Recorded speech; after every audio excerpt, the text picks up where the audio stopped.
Pick a study location where you could be the most productive. There's no secret that if you pick the absolute worst place to study, you will have a bad study session. That said, you always want to have at least 5 locations that you can go and study so that you can be your most productive self. Take into account the places that you can study uninterrupted with minimal distractions.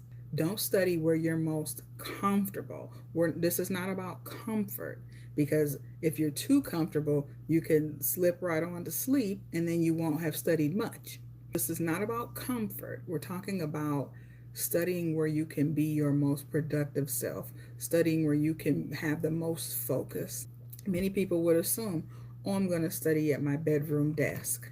Well, at the bedroom desk, you may have all your other little flavors of the month. It's too comfortable in the bedroom, perhaps, because your bed is right next to the computer stand. So perhaps your bedroom is not the best place for you to study. That will probably be the least productive place for you to study at times, depending on what time of day it is, especially if you have a TV in your bedroom or, whatever else. Your distractions, your game system might be in your bedroom just the same. No, no, no, no. We want to make this a productive study session. And that said, you have to know where you're going to be most productive. Whenever I was in beauty school, the first go round when I was in beauty school, I studied I had a table in the living room, I think, at that time.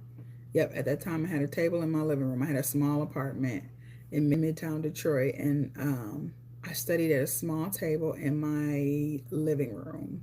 And that was the most productive place for me because I was an evening student, and I would take my evenings after I left classes, and I would study through the night sometimes, just to read my content blocks, or I would study on the weekends, on the Saturday actually, because Saturday was our long day at beauty school. So yeah, I picked a table in my living room to study at. Let's see. Whenever I was an undergraduate student, I would study in the library, in the library on campus. And that was not always the most comfortable place for me to study, but it was probably the best place for me to study at times, because had I left and walked to my on campus apartment, or it was really off campus, but it was on campus in the vicinity. But had I left and gone to my on off campus apartment, I may have actually fell asleep. So being in the library is in a public setting, so the likelihood of you going to sleep is lower.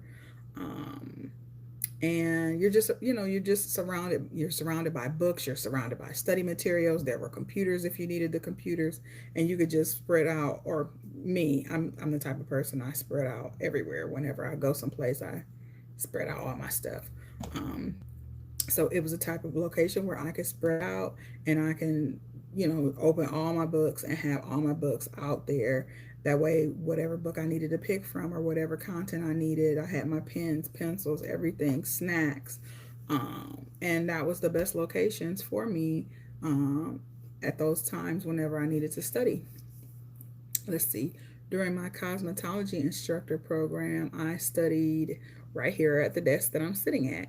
And that was productive for me because I typically have a separation of work and leisure spaces. So this is my workspace, my work area. And I would just study right here. Sometimes I would study sitting on the couch, but sitting on the couch is a little bit too comfortable. It's very easy for you to go to sleep. At least it's easy for me to go to sleep if I'm reading. But if I'm sitting at my computer desk, the likelihood of me falling asleep is low unless I've had a meal or something while I was seated here. So yes, study in locations where you're most productive, because it's not always the location that you think. Let me know in the comments if this information is helpful to you. Make sure that you subscribe to my channel for more tips on how to pass your board exam the first time. Let's see. Also, happy studying and good luck on your board exam.